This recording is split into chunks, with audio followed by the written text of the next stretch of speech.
Tahu apa yang dia katakan, teman-teman ya. Ketika kalian berhubungan intim ya dengan pasangan kalian, maksudnya ya secara sah suami istri, hadirkan nama guru kalian. Alasannya apa? Ya, agar nanti ya keturunan kita atau anak yang lahir dari hubungan intim kita tersebut menjadi anak yang soleh. Menghadirkan ketika berhubungan itu loh, ketika mengeluarkan spermanya itu menghadirkan gurunya.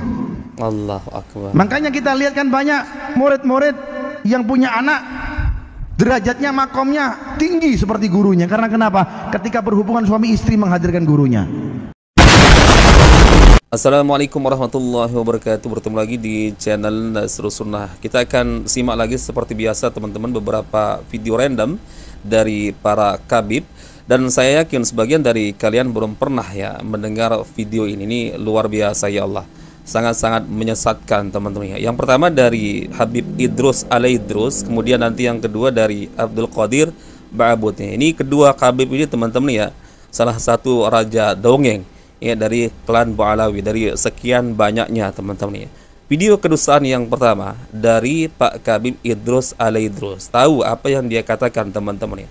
Ketika kalian berhubungan intim ya dengan pasangan kalian, maksudnya ya secara sah suami istri, maka hendaknya kalian menghadirkan guru kalian ya. Ketika kalian mengeluarkan sperma kalian, hadirkan nama guru kalian. Alasannya apa? Ya, agar nanti ya keturunan kita atau anak yang lahir dari hubungan intim kita tersebut menjadi anak yang soleh ya. Makanya katanya banyak dari kalangan para aulia ya yang mengamalkan amalan tersebut ya, anaknya juga menjadi orang-orang besar katanya. Allahu Akbar. Ini jelas menyesatkan, wallahi sangat bertentangan dengan ayat-ayat Allah Azza wa Jalla, sangat bertentangan dengan ajaran Rasulullah SAW teman-teman. Sebagian dari kalian mungkin tahu apa doa sebelum kita berhubungan intim dengan pasangan kita, pasangan yang sah loh maksudnya ini. Tidak seperti apa yang dikatakan oleh si kabib tersebut. Hadirkan guru kalian atau sebut guru kalian. Allahu Akbar teman-teman. Kalau memang seperti itu, kenapa kita nggak sebut langsung Nabi Muhammad saja? Kita hadirkan Abu Bakar, kita hadirkan Imam Syafi'i, orang-orang soleh terdahulu teman-teman. Kenapa harus kabib teman-teman? Ya Allah ya, apa doa dari Rasulullah teman-teman? Allahumma jannibna syaitan wa jannibis syaitana ma razaqtana. Ya Allah, jauhkanlah kami dari gangguan syaitan dan jauhkanlah syaitan dari rezeki yang Engkau anugerahkan kepada kami. Kemudian lanjutan dari hadis tersebut adalah, maka jika lahir ya seorang anak dari hubungan intim tersebut, maka dia tidak akan bisa dicelakakan atau diganggu oleh syaitan selama-lamanya. Ini hadisnya sahih teman-teman, silahkan kalian cek. Lah ini kabib ini dapat ajaran dari mana? Kok bertentangan sekali dengan ajaran Rasulullah teman-teman ya. Dia suruh kita menghadirkan ya guru kita, membayangkan guru kita, subhanallah. Ini sangat-sangat menyesatkan teman-teman ya. Taib, coba kita simak videonya teman-teman. Mereka orang-orang soleh itu ketika apa? Ketika berhubungan dengan istrinya menghadirkan gurunya. Loh kok bisa? Supaya jadi anak dan duriyah yang soleh. Menghadirkan ketika berhubungan itu loh, ketika mengeluarkan spermanya itu menghadirkan gurunya. Allahu Akbar. Makanya kita lihat kan banyak murid-murid yang punya anak derajatnya, makomnya tinggi seperti gurunya. Karena kenapa? Ketika berhubungan suami istri menghadirkan gurunya. Ini derajat luar biasa. Makanya jangan kalau sudah ente menikah, yang sudah punya istri, jangan kumpul asal kumpul saja, kayak kumpul ya kan, seperti kumpul kebo gitu saja, asal melepas hawa nafsu saja. Ada etikanya, ada adabnya. Orang soleh mana yang dimaksud oleh kabib ini teman-teman? Ketika berhubungan intim menghadirkan gurunya. Bahkan terang-terangan dia menyebutkan ketika mengeluarkan spermanya teman-teman ya, ingat gurunya atau sebut nama gurunya. Subhanallah, ini sumber orang ini dapat ilmu agamanya dari siapa sebenarnya teman-teman ya? Kok nggak merujuk kepada Al-Quran ya, sunnah Nabi? Bukankah Rasulullah itu mengajarkan dalam perkara apapun teman-teman? Jangankan dalam perkara besar, berhubungan intim untuk menghasilkan anak yang soleh teman-teman. Perkara keluar masuk WC saja diajarkan. Perkara doa, tidur ya, bersiwak pun diajarkan teman-teman ya. Sampai ya dalilnya mengatakan ma baqiya syai'un. Ini sabda Rasulullah ya, mengatakan ma baqiya syai'un yuqarribukum ilal jannah wa yubaidukum minan nar wa qad buyyina lakum ya. Apa-apa saja perkara yang bisa mendekatkan kalian kepada surganya Allah Azza wa Jalla sudah aku ajarkan kepada kalian. Dan apa saja perkara yang bisa menjerumuskan kalian ke dalam nerakanya Allah Azza wa Jalla pun telah aku ajarkan. Ya, makanya saya katakan perkara keluar masuk WC saja diajarkan. Lebih-lebih ini perkara besar ya. Bagaimana doa teman-teman agar kita ya menghasilkan anak yang soleh, solehah teman-teman, menjadi generasi Islami teman-teman ya. Yaitu doanya tadi. Ya, itu hadisnya sahih. Silakan kalian cek di hadis riwayat Bukhari dan Muslim. Allahumma jannibna syaiton wa jannibi syaiton nama razaqtana. Ya Allah, ya, jauhkanlah kami dari gangguan syaitan dan jauhkanlah syaitan dari rezeki yang Allah Azza wa Jalla anugerahkan kepada kami. Kemudian lanjutan dari hadis tersebut teman-teman jelas, ya. Dan jika lahir seorang anak dari hubungan intim tersebut, ya, setelah dia berdoa seperti itu teman-teman, maka kata Rasulullah, ya, anak tersebut tidak akan diganggu atau bisa dicelakakan oleh syaitan selamanya. Ini sabda Rasulullah.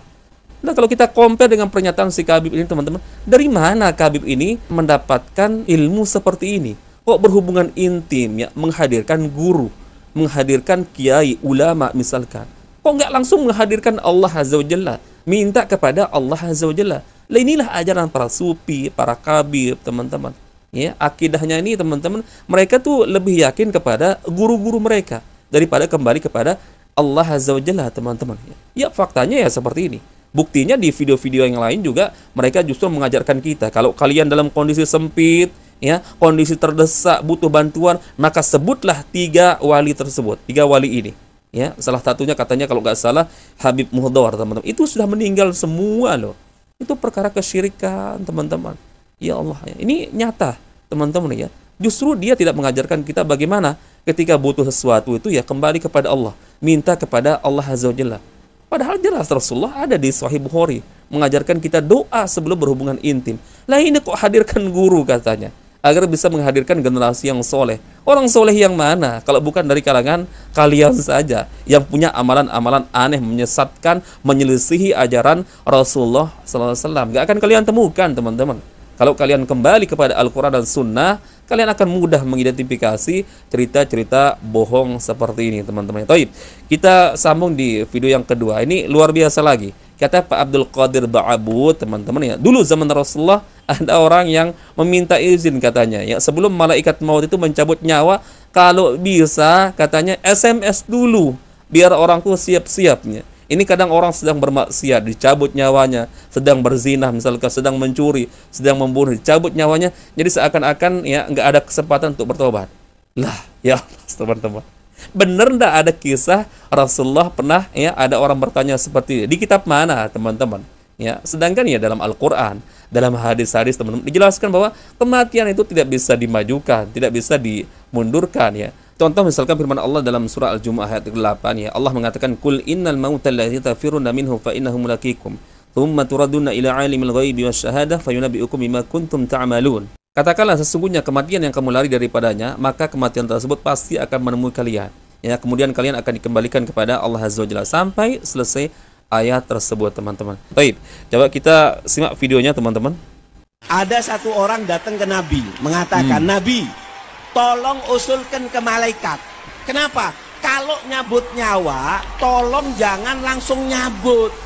Tolong orang-orang itu dikasih surat dulu, dikasih tanda di SMS, WA kade. Jok langsung cerapat-cerapat. Mabuk, kecelakaan, mati. Zina, kecelakaan, mati. Orang narkoba, mati. Balapan, nggak sholat, tabrakan, mati. Dia kan kasihan, dia nggak tahu kalau dia akan mati. Tolong sampaikan kepada malaikat untuk memberikan SMS kepada kita manusia. Nah, seperti itu teman-teman ceritanya ya. Yang pertama kita tanyakan dari Pak Abdul Qadir Ba'abud ini kisahnya sahih atau tidak ya? Riwayat siapa? Di kitab mana ternukil cerita seperti ini? Teman-teman. Yang kedua ini jelas bertentangan dengan ayat Al-Quran maupun hadis Nabi teman-teman. Yang nggak ada orang diberitahukan tanda-tandanya atau dikasih tahu misalkan seminggu lagi kamu akan dicabut nyawamu. Ya berarti sebelum seminggu dia bisa bebas bermaksiat dulu dong teman-teman. Kan potensinya seperti itu. Nah ini makanya sulit kita percaya teman-teman ya. Cerita-cerita dari para Khabib-Khabib Ba'alawi ini ya saking terlalu banyak stok cerita dusta mereka teman-teman ya. Ya coba bayangkan ya. Katanya ya ada kisah di zaman Rasulullah ya meminta agar malaikat maut itu ini ngatur-ngatur malaikat maut lagi teman-teman ya. Sedangkan yang mengatur malaikat maut itu seluruh para malaikat ya hanya Allah Azza wa Jalla. Para malaikat itu hanya tunduk kepada Allah Azza wa Jalla. Kok bisa ini Nabi Muhammad yang diminta atau disuruh agar memberitahu kepada para malaikat atau khususnya malaikat maut agar sebelum mencabut nyawa seorang ya minimal diberitahu dulu ya agar bisa bertobat. Ini katanya sedang maksiat dicabut nyawanya, sedang narkoboy dicabut nyawanya, sedang berzina misalkan dicabut nyawanya.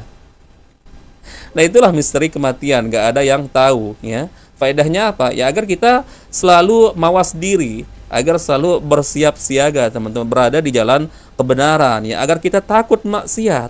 Ya karena apa? Bisa jadi mungkin sekali kita melakukan maksiat di situ nyawa kita tercabut teman-teman. Nah, kalau diberitahu misalkan teman-teman ya apa spesialnya? Berarti orang bisa sesuka hatinya bermaksiat sebelum ya nyawanya dicabut teman-teman. Misalkan nih, dia tahu ya seminggu lagi dia akan ya dicabut nyawanya.